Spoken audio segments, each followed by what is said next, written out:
El Señor deseaba estar con su pueblo y habitar en medio de ellos. Él quería ser su Dios, su Creador y su Redentor. Él nos creó para estar en una estrecha comunión con Él.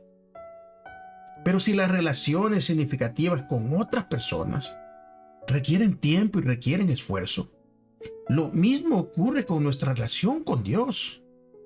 Y puede llegar a ser una experiencia edificante y llena de crecimiento, pero solo si pasamos tiempo con Él. Comencemos. Bienvenido a Brother to Brother, un lugar de estudio de la palabra de Dios, donde Dios está presente, donde la esperanza es real, donde Dios es glorificado, donde su palabra cobra vida. Escuela sabática, reflexiones, estudios bíblicos y más. Gracias por estar aquí.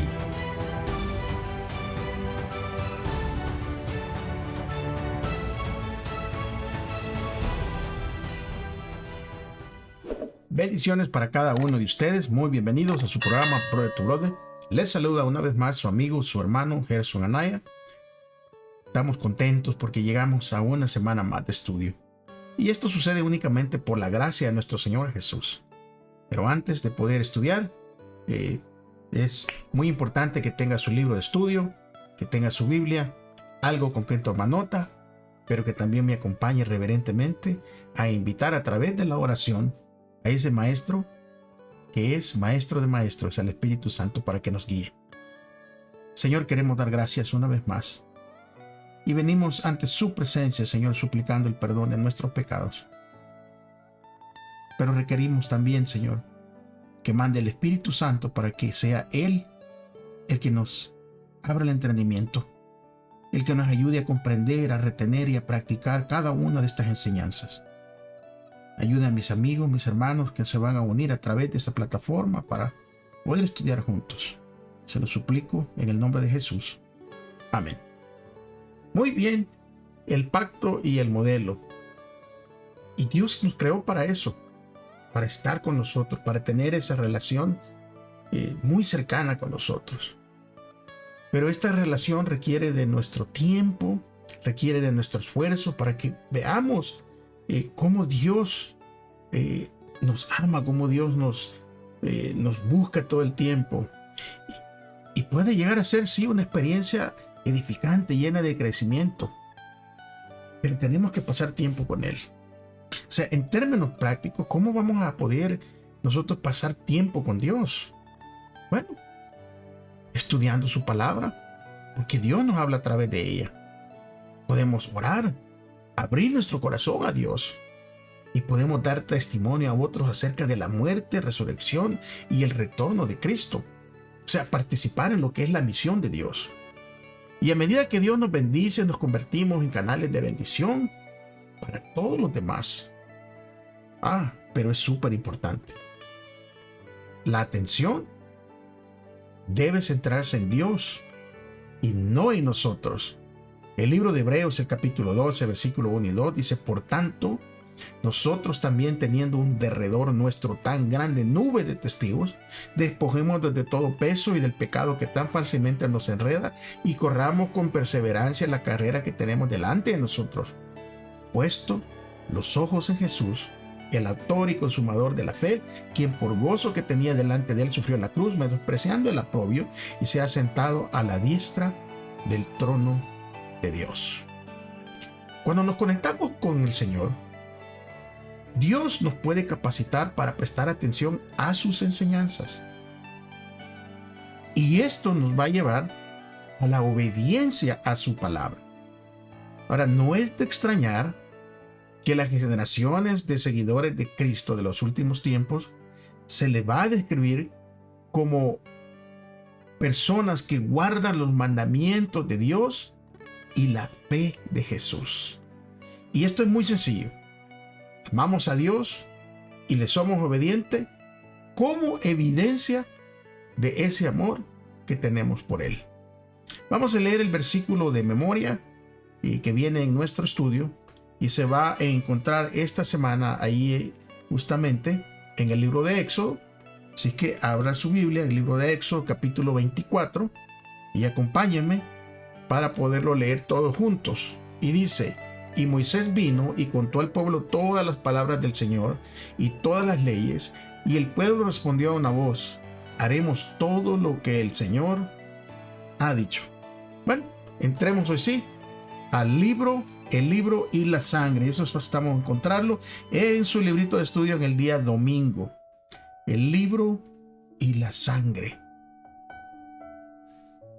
¿Y qué papel desempeña la lectura de la palabra de Dios y la aspersión de la sangre en la ratificación del pacto entre Dios y su pueblo?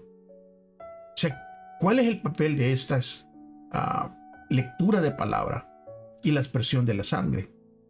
Mire lo que dice el libro de Éxodo, capítulo 24, versículo 1 al 8. Y dijo Dios a Moisés: suban ante el Señor, tú, Aarón, Nadab, Abiú y 70 de los ancianos de Israel, y se postrarán a la distancia. Luego se acercará Moisés solo al Señor, pero no se acerquen ellos ni suba el pueblo con él. Moisés fue y refirió al pueblo todas las palabras del Señor y todos los decretos, y todo el pueblo respondió a una voz diciendo: haremos todas las cosas que el Señor ha dicho. Moisés escribió todas las palabras del Señor, y levantándose muy de mañana, erigió el pie del monte un altar y 12 piedras según las 12 tribus de Israel. Luego mandó a unos jóvenes de los hijos de Israel, y estos ofrecieron holocaustos y mataron toros como sacrificios de paz al Señor. Moisés tomó la mitad de la sangre y la puso en tazones y esparció la otra mitad de la sangre sobre el altar. Asimismo, tomó el libro del pacto y lo leyó a oídos del pueblo, el cual dijo: haremos todas las cosas que el Señor ha dicho y obedeceremos. Entonces Moisés tomó la sangre y roció con ella al pueblo, diciendo: he aquí la sangre del pacto que el Señor ha hecho con ustedes, referente a todas estas cosas.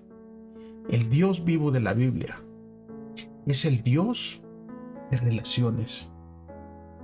Y lo importante para Él no son las cosas, no son los programas, no son cosas externas, sino lo importante para Dios son las personas. En consecuencia, Dios presta mucha atención a los seres humanos, y el propósito primordial de sus actividades es construir una relación personal con nosotros. Y no puede ser de otra manera. ¿Por qué? Porque nuestro Dios es un Dios que es amor, y debe estar interesado en relaciones, porque el amor no puede ser posible si no hay relaciones. Jesús dijo: cuando yo sea levantado de la tierra, a todos atraeré a mí, ahí en Juan 12:32. Dios, hermanos, amigos, está interesado no solo en nuestro comportamiento ético, no está solo interesado en una doctrina correcta o en un conjunto de acciones adecuadas, sino, sobre todo, está interesado en una relación personal e íntima con cada uno de nosotros. Miren, las dos instituciones traídas a la existencia en ocasión de la creación, ahí en Génesis 1 y Génesis 2, esas relaciones tienen que ver con relaciones. O sea, todo esto tiene que ver con relaciones. Miren lo que vamos a encontrar allí. Por ejemplo, en Génesis 1, capítulo 1 y versículo 12 habla, ¿verdad?, que una de las primeras instituciones que Dios le da al ser humano es el día de reposo. Y esto significa una relación vertical con Dios. O sea, Dios quería tener esa relación con sus criaturas. Y desde el principio le dio el reposo, que lo apartó, lo santificó y lo bendijo. Ahora, la segunda institución allí en la creación, en el libro de Génesis al principio, fue el matrimonio. Y esta relación del matrimonio tiene que ver en lo horizontal. Ya era una relación entre los humanos.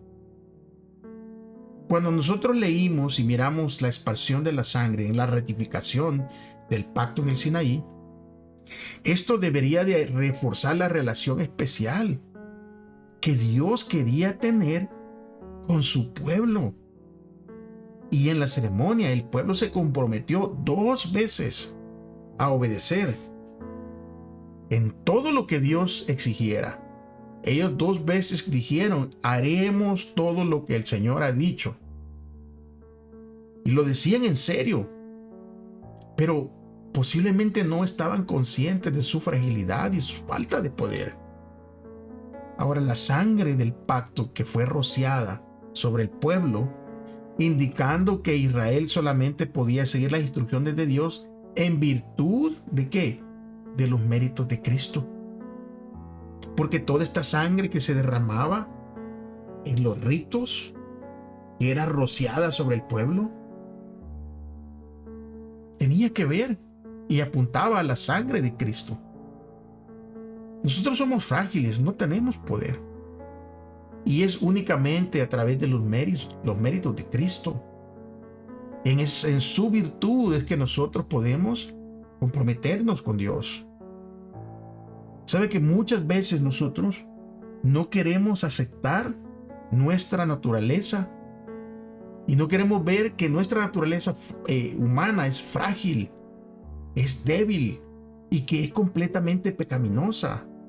O sea, nosotros tenemos una tendencia inherente al mal. Y para poder hacer el bien necesitamos una ayuda externa. Esa ayuda solo proviene de ahí arriba. Proviene del poder de la gracia de Dios. Proviene a través de su palabra y el poder del Espíritu Santo en nosotros. E incluso con todo esto a nuestra disposición, cuán fácil nos resulta a veces ceder al mal. Y es por eso que no tenemos que tomar esto como una excusa para pecar, como una excusa para buscar el mal. Dios nos ofrece su ayuda. Pero con su ayuda también nosotros tenemos que ver nuestra debilidad y enfocar nuestra dependencia en Él. Y es por eso que necesitamos una estrecha relación personal con Dios. Eso era esencial para el pueblo de Israel de aquel tiempo. Pero también es esencial para con nosotros hoy en día. Porque ellos dijeron: haremos todo lo que el Señor ha dicho. Y a veces me pregunto, y pregúntese usted también, hermano, ¿cuántas veces ha prometido hacer lo que el Señor diga? ¿Cuántas veces yo me he comprometido a decir: haré todo lo que el Señor me diga? ¿Cuántas veces hemos fracasado? Y por eso que la única solución a todo esto es la relación estrecha con Dios y ampararnos a la sangre de Cristo, su gracia, su misericordia.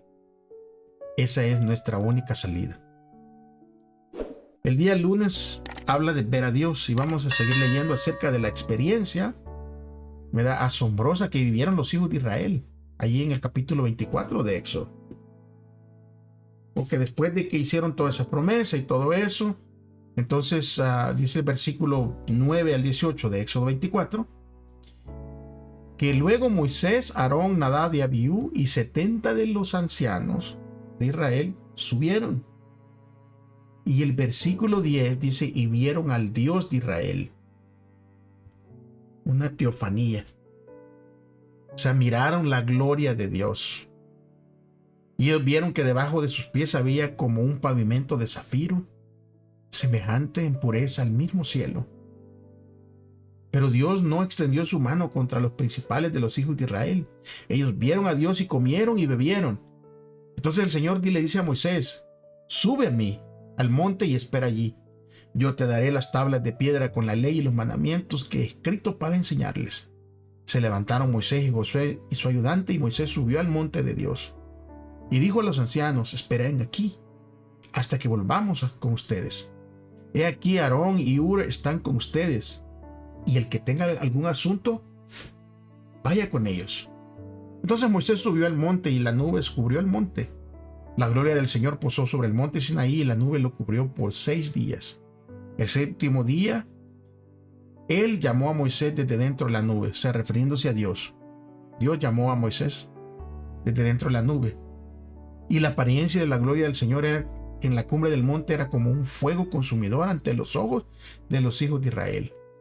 Moisés entró en la nube y subió al monte, y estuvo Moisés en el monte 40 días y 40 noches. Dios acaba de hacer un restablecimiento firme del pacto con Dios, del pacto con su pueblo.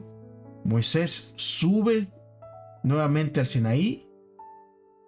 No estaba solo al comienzo en su ascenso, sino que tenía una compañía de los 73 líderes israelitas.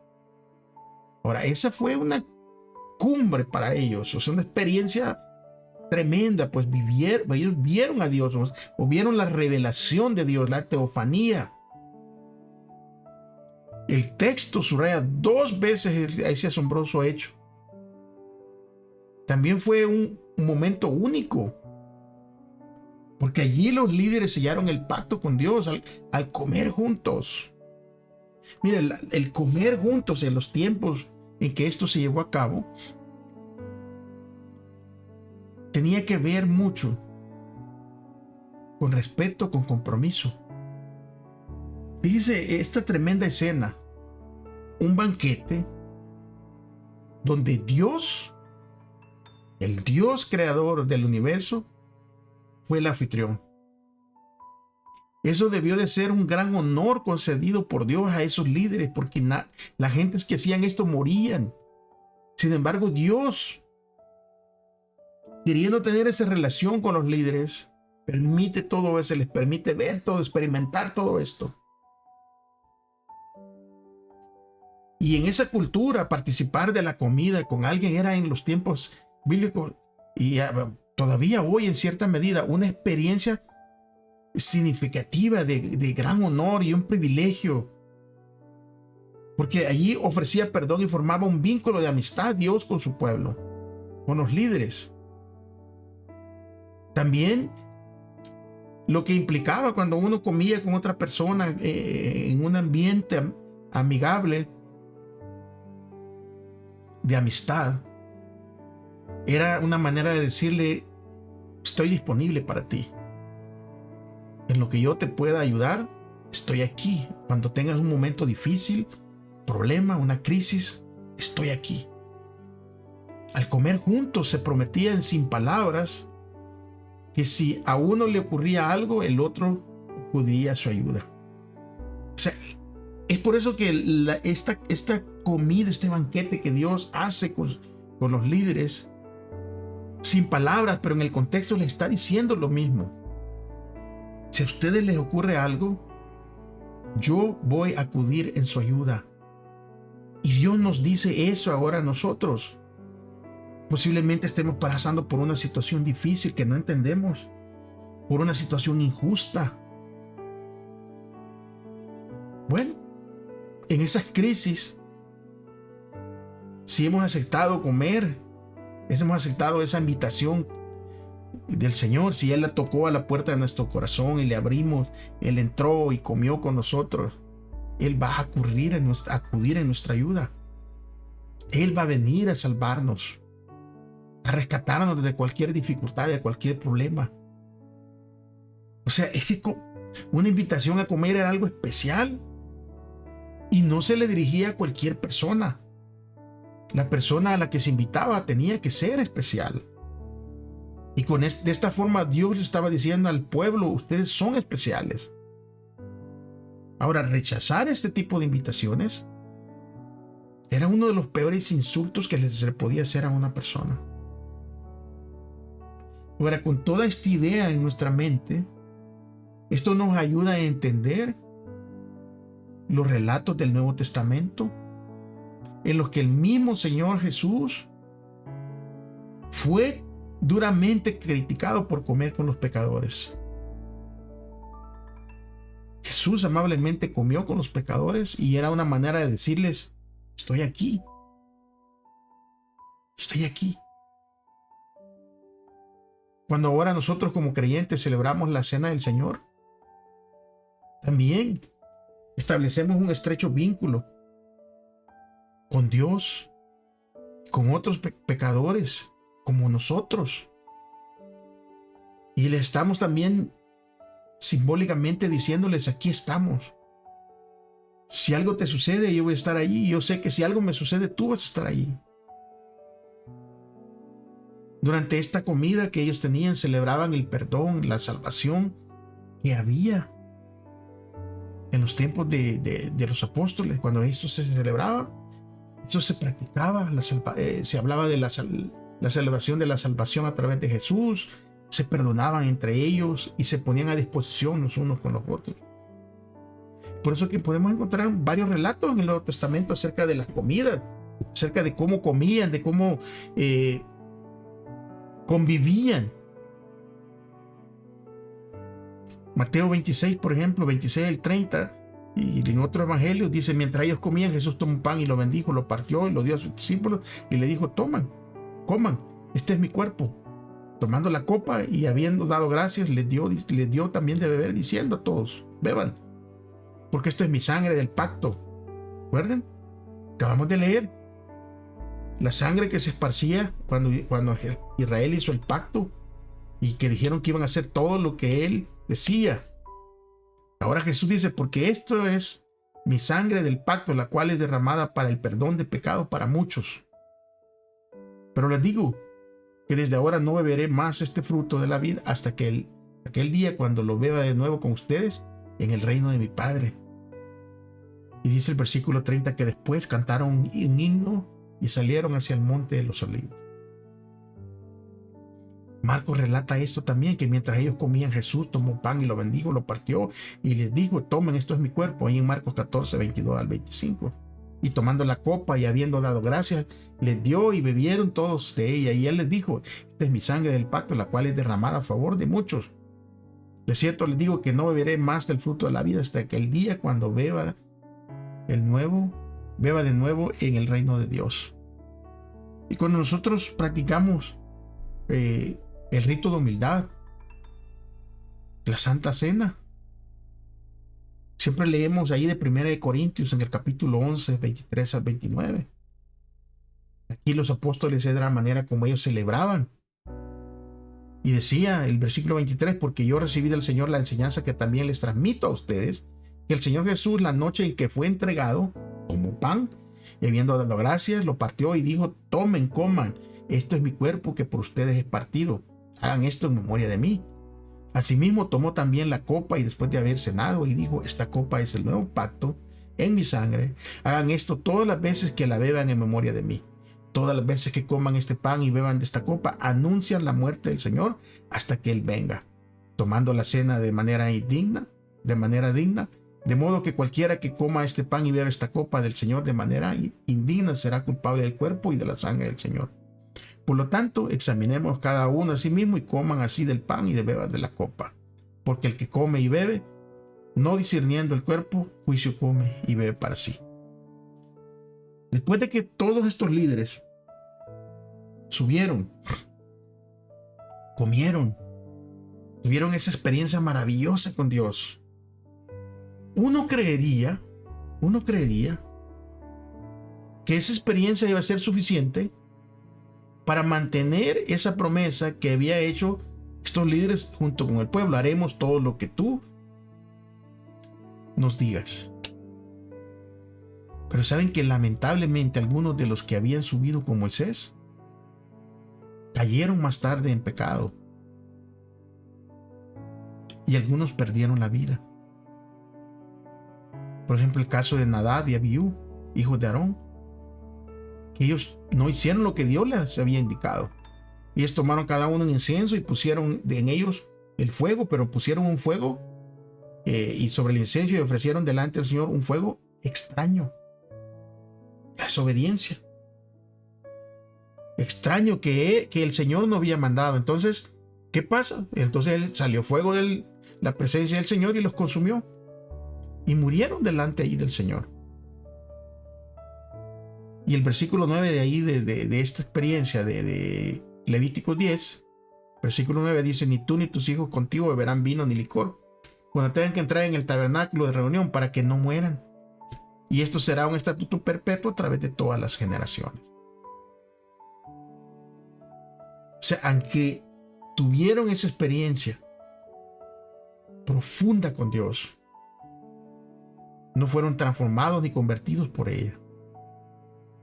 O sea, la lección para que nosotros podemos obtener de todo esto es que la posesión de la verdad y de privilegios sagrados no implica necesariamente conversión. Oiga bien, o sea, el que tengamos el privilegio no implica necesariamente una conversión. Porque la experiencia que tuvieron estos hombres en el monte, allí subieron y comieron, y Dios como su anfitrión ofreciéndoles comida. Estos que subieron, estos hombres, deberían de haber sido los últimos en caer como lo hicieron. Es por eso que tenemos que reflexionar nosotros, y muy detenidamente, de que estos hombres tan privilegiados, que eran incluso hijos de Aarón, el sumo sacerdote, cayeron. O sea, esa es una advertencia para nosotros como adventistas, tan privilegiados, con tanta luz que se nos ha confiado. Es una advertencia. El obtener todos estos privilegios no es una garantía de conversión. Necesitamos esa relación personal, pasar tiempo con el Señor a través de la lectura de la palabra, de la oración y de la experiencia que implica hablarle a los demás de la segunda venida de nuestro Señor. Poder para obedecer, porque aquí lo que sucede es que a veces nosotros queremos hacerlo por nuestra propia fuerza, con nuestra propia voluntad, pero no vamos a poder hacerlo. Poder para obedecer. O sea, ¿cómo se produce la obediencia en nuestra vida? ¿Cómo es que nosotros, si le decimos al Señor, voy a hacer todo lo que tú me digas, cómo esto puede ser posible? Bueno, Ezequiel 36, 26 al 28 nos va a dar una respuesta, nos va a iluminar sobre esto. Dice Ezequiel 36, 26 al 28: les daré un corazón nuevo y pondré un espíritu nuevo dentro de ustedes. Quitaré de su carne el corazón de piedra y les daré un corazón de carne. Pondré mi espíritu dentro de ustedes y haré que anden según mis leyes, que guarden mis decretos y que los pongan por obra.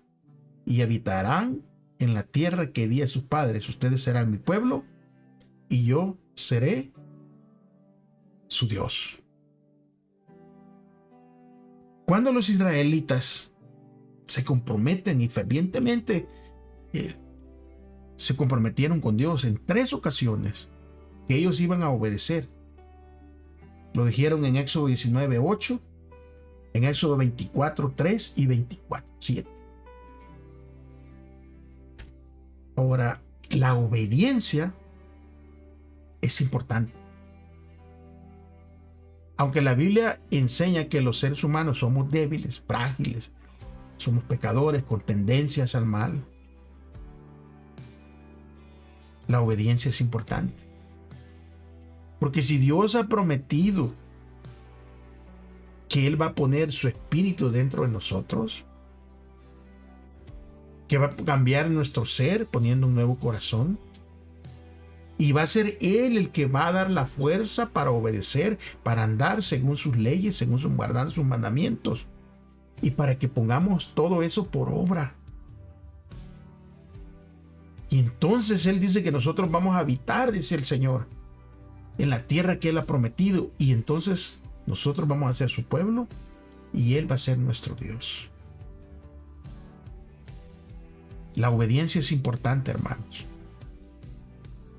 Sabemos que la Biblia enseña que los seres humanos somos débiles, frágiles y pecadores. Y esta triste verdad se hizo manifiesta no solo en la historia del antiguo Israel, sino a lo largo de la historia del pueblo de Dios. Bueno, ya sabiendo esto, entonces, ¿cómo podemos seguir fielmente a Dios? Si la Biblia dice que somos débiles, nos describe que somos con tendencia al mal, al pecado. Pero Dios pide algo cuando nos comprometemos, ¿verdad? Pide obediencia. Entonces, ¿cómo vamos a poder ser obedientes fielmente a Dios? O sea, si lo dejáramos hasta aquí, estaríamos frustrados. Pero la buena noticia es que Dios mismo, el mismo Dios que nos pide ser de una manera, es el mismo el que nos capacita para que nosotros podamos hacer lo que Él nos pide. La ayuda que no está dentro de nosotros viene de nuestro exterior a fin de que capacite nuestra vida para hacer lo que Dios exige. Y esta obra no es obra nuestra, es obra de Dios. Porque en el núcleo del resumen teológico, en Ezequiel 36, 26 y 27, y Ezequiel deja muy claro este punto. Es únicamente Dios y solo Dios el que puede realizar un cambio de corazón, sustituyendo nuestro corazón de piedra por un corazón sensible, o sea, cambiando nuestra naturaleza caída, nuestras tendencias, nuestras malas costumbres, nuestros malos hábitos. Solo Dios puede transformarnos. Es por eso que Josué le recuerda a su audiencia, Josué, y le dice: ustedes son incapaces de servir al Señor. Josué 24, 19. Eso fue claro, le dice: son incapaces de servir al Señor. Por su propia cuenta ustedes están perdidos. Y yo también. Todos nosotros, hermanos, estamos perdidos. Porque nuestra tendencia natural es al mal, es al pecado. Pero cuando Dios nos capacita para que obedezcamos, es cuando vamos a ser diferentes. Ahora, nuestra parte es decidir seguir a Dios. Y necesitamos tomar cada momento la decisión de rendirnos a Él, de seguirle. Y eso es porque no somos ni siquiera capaces de poner por obra nuestra decisión de servirlo. Pero cuando entregamos nuestra debilidad a Dios, Él nos hace fuerte. Dios nos hace fuerte. Pablo incluso escribió en 2 Corintios 12:10: cuando soy débil, entonces es cuando soy fuerte. Observemos el uso del pronombre yo por parte de Dios, volviendo a Ezequiel 36, 24 al 30.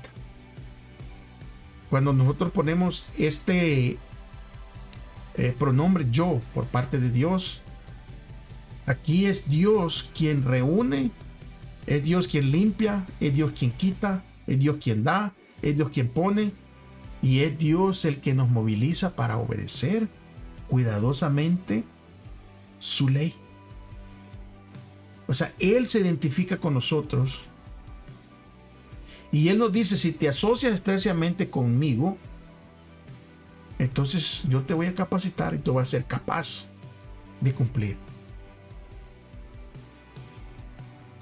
Cuando nosotros vivamos esto personalmente, nuestra unidad entre Dios y nosotros va a ser una dinámica poderosa y va a ser algo vivo, que lo vamos a vivir, lo vamos a sentir. Es por eso que el énfasis de este pasaje está nuevamente en la actividad de Dios. Porque Dios es el que dice: yo voy a poner mi espíritu dentro de ustedes y haré que anden en mis mandamientos y que guarden mis normas y que las cumplas. Es Dios el que ordena a las personas que le sean obedientes, pero también es Dios el que nos da el poder para hacerlo. Dios siempre ha ayudado a su pueblo y Dios siempre lo ha ayudado a hacer lo que exige. Mire, la obediencia no solo nuestro desempeño o nuestros logros, ¿verdad? La obediencia es un don de Dios. Al igual que la justificación y la salvación es un don de Dios. Y si Dios nos ha prometido el poder para obedecer, entonces ¿por qué no resulta tan fácil pecar? La respuesta la encontramos allí mismo.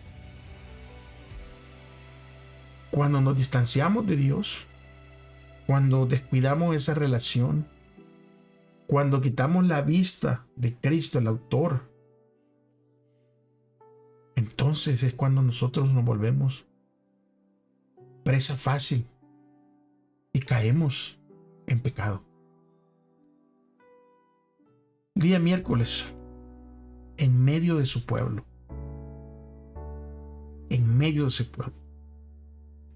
Dios instruía a su pueblo por diversos medios. Y uno de los medios que Dios utilizó fue el santuario. ¿Por qué? Porque a través de todos sus servicios, a través de todo lo que ellos hacían, Dios los estaba instruyendo a que miraran a Jesús. Porque todos estos servicios apuntaban a Jesús. Y todo lo que hacían eran lecciones objetivas del plan de salvación que se llevaría a cabo por medio de Jesús muchos siglos después. Ahora, ¿qué verdades cruciales, prácticas y teológicas se desprenden de estos versículos? ¿De cuáles versículos? Bueno, de Éxodo 25, capítulo 25, versículo 1 al 9. Dice, el Señor habló a Moisés diciendo, di a los hijos de Israel que tomen para mí una ofrenda de todo hombre cuyo corazón lo mueva a hacerlo, tomarán mi ofrenda.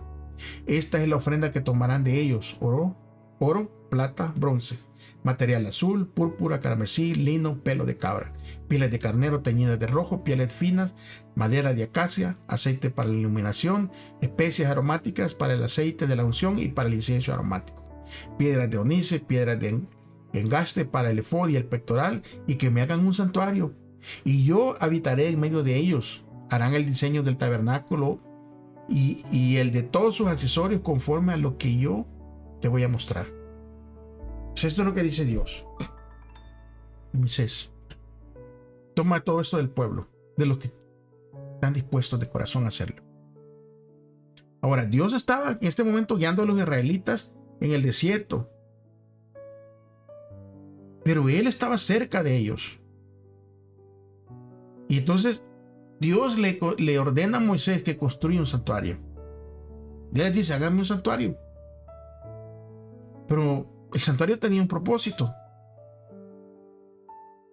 Dice, me harán un santuario para que yo habite entre ellos, porque el santuario lo iban a poner en medio de la congregación. O sea, todas las personas iban a vivir alrededor del santuario.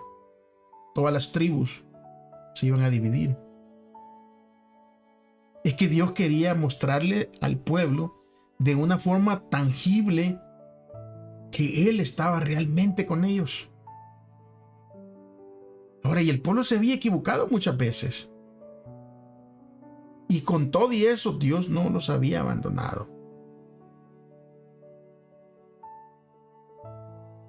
Es por eso que sucede con nosotros lo mismo.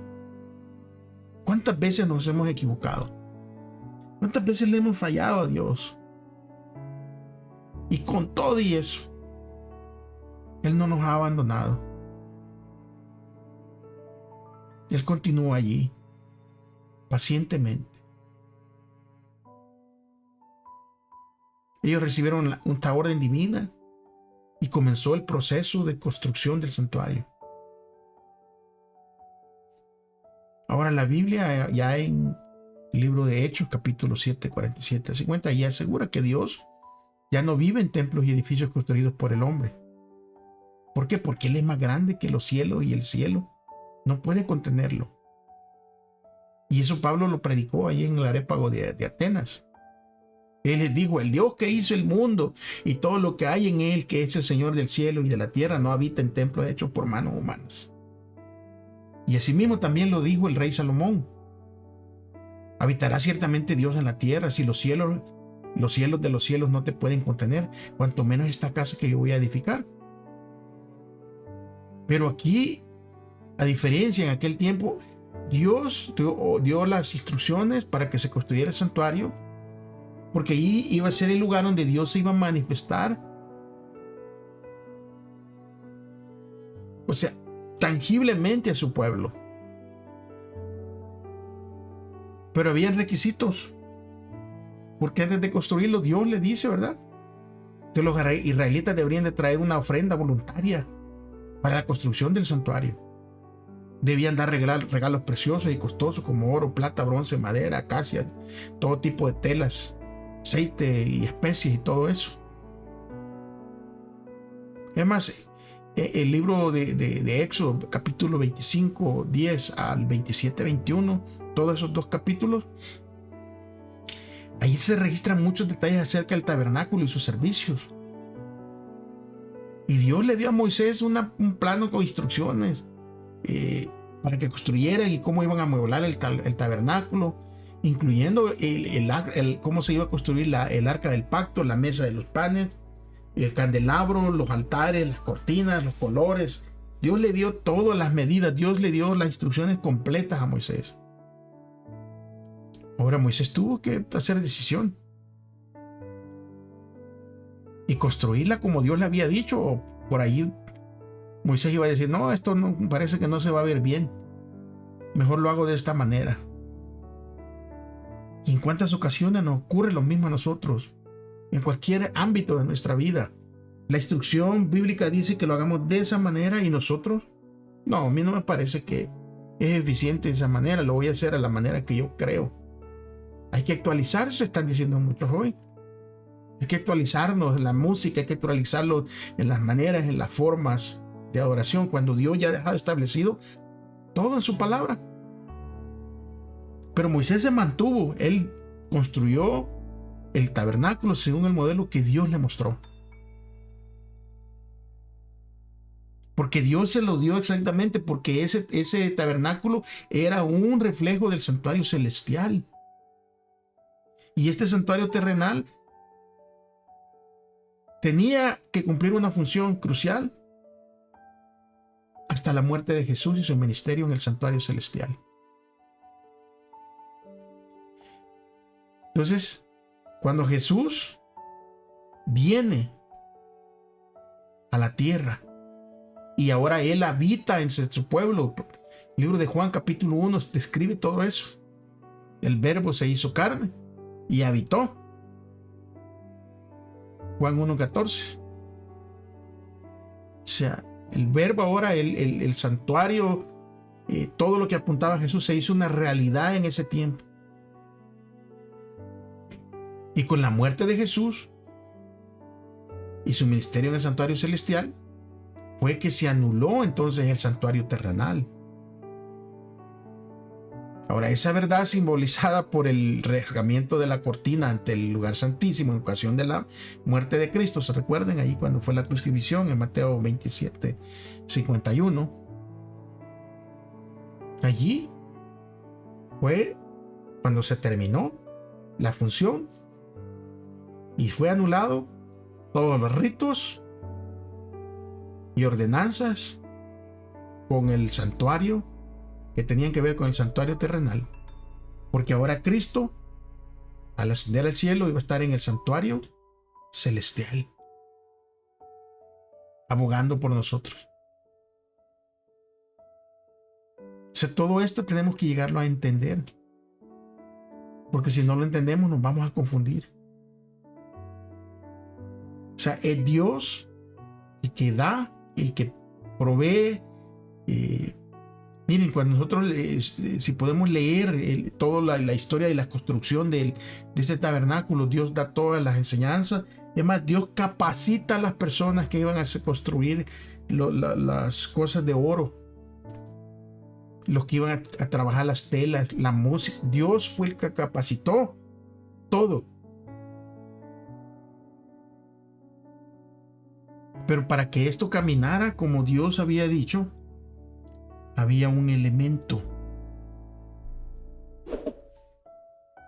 Y eso lo va a decir el día jueves. lleno del Espíritu de Dios. O sea, Dios instruye a Moisés en la preparación de cada detalle de los servicios del tabernáculo. Los sacerdotes debían tener vestiduras sacerdotales, pero el sumo sacerdote llevaba un efod especial con los nombres de los hijos de Israel. También llevaba un pectoral que portaba el Urín y el Tumín, y debía estar sobre su corazón.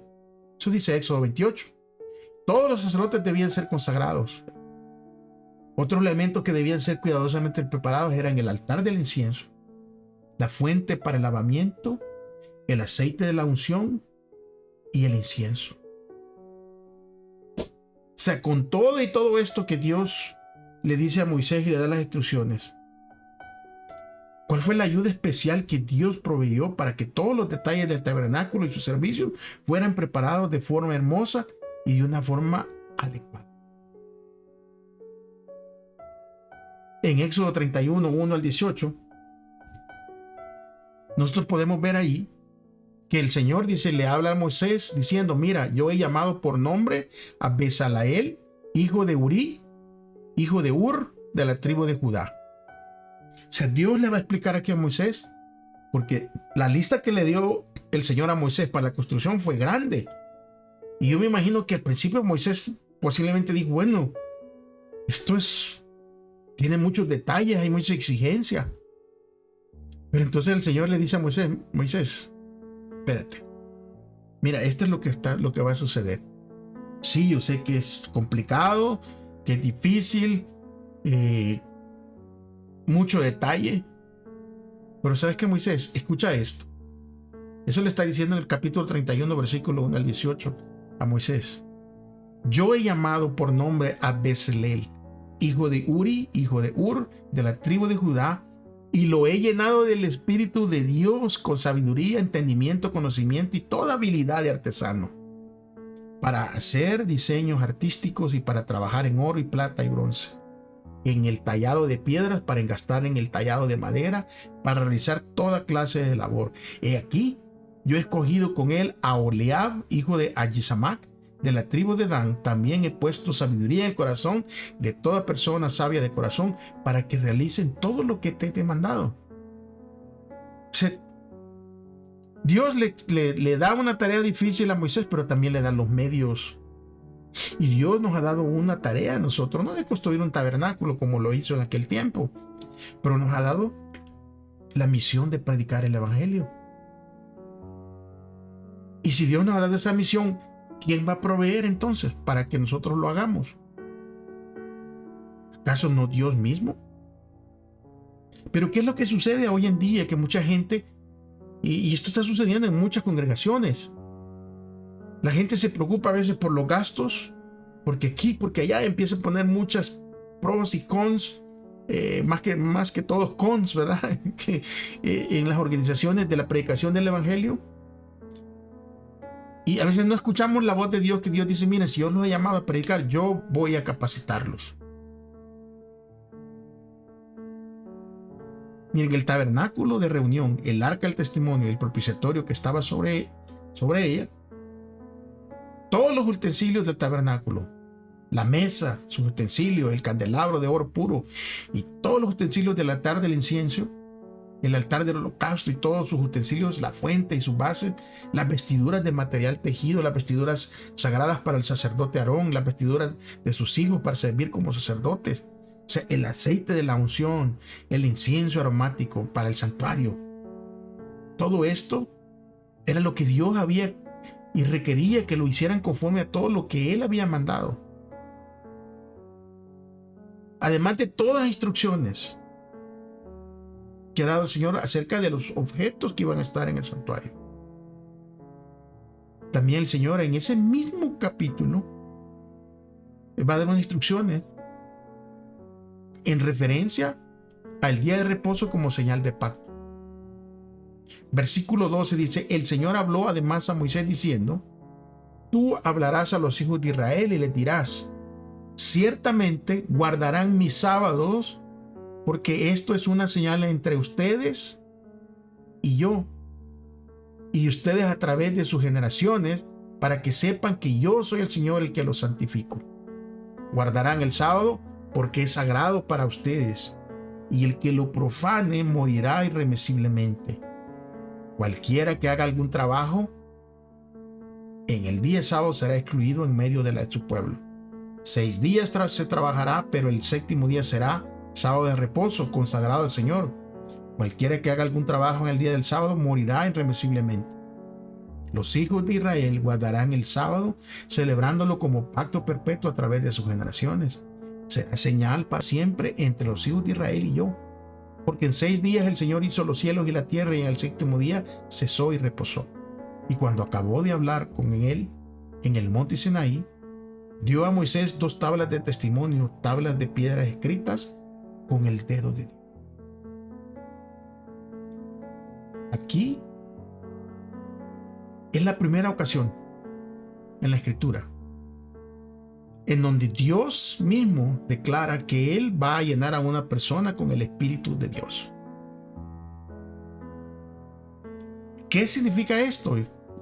Bueno, para empezar, Bezaleel fue capacitado para trabajar artísticamente en el tabernáculo. Yo, al leer, me imagino lo impresionante de las obras,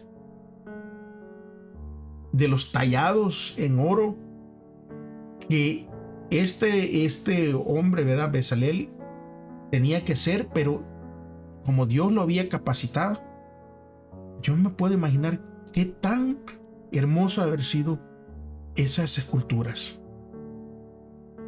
Ahora, lo que está diciendo la Biblia aquí es que Bezaleel fue equipado con nuevas habilidades, comprensión, conocimiento acerca de la artesanía necesaria. Además, Dios también dice que otorgó a Aholiab y a muchos otros artesanos el mismo espíritu para ayudar en el trabajo.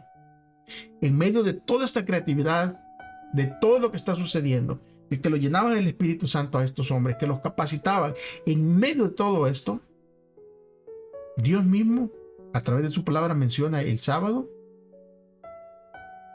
que es representado aquí como una señal de que Dios santifica a su pueblo. Y allí la importancia de la observancia del 4º mandamiento. Porque este mandamiento está asociado con la santificación. Además, Ezequiel más tarde dijo de la siguiente manera: les di también mis sábados para que fuesen una señal entre mí y ellos, para que supiesen que yo soy el Señor que los santifico. Ezequiel 20:12. El sábado nos remonta, nos lleva hasta la creación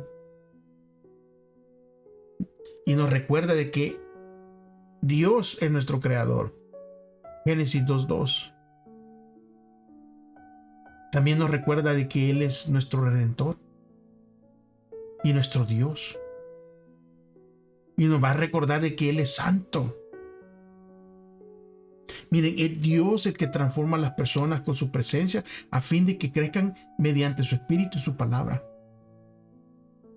No para sentir emociones, no para nada de eso, sino para que mediante, ¿verdad?, las personas transformadas reflejen el carácter amoroso, bondadoso y generoso de Dios. Es por eso que el decálogo fue el regalo culminante que Dios le hizo a Moisés.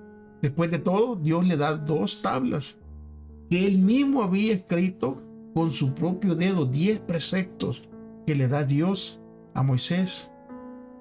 Y estas tablas deberían de ser colocadas en el lugar santísimo, dentro del arca del pacto, bajo el propiciatorio. Esta palabra propiciatorio proviene de un término hebreo que significa básicamente expiar. Y la pregunta es, ¿por qué fue colocada el propiciatorio sobre la ley de Dios? O sea, ¿qué esperanza esto simboliza para nosotros? Que la ley de Dios estuviera abajo y que el propiciatorio, o sea, la expiación, estuviera por encima. Mira, el tabernáculo era un lugar especial. Allí se realizaba la expiación por por los pecados confesados por el pueblo. Era el lugar donde todo el plan de salvación había sido revelado, considerable. Con todos los detalles se le había revelado a los hijos de Israel mientras ellos estaban en el desierto. Y era allí donde se enseñaba la justificación, la santificación y el juicio. ¿Por qué? Porque todos los sacrificios de animales apuntaban a la muerte de Jesús. Apuntaban al perdón de los pecados. Y finalmente, a la eliminación del pecado. Ahora, la ley de Dios, la norma de justicia, estaba además junto a los sacrificios.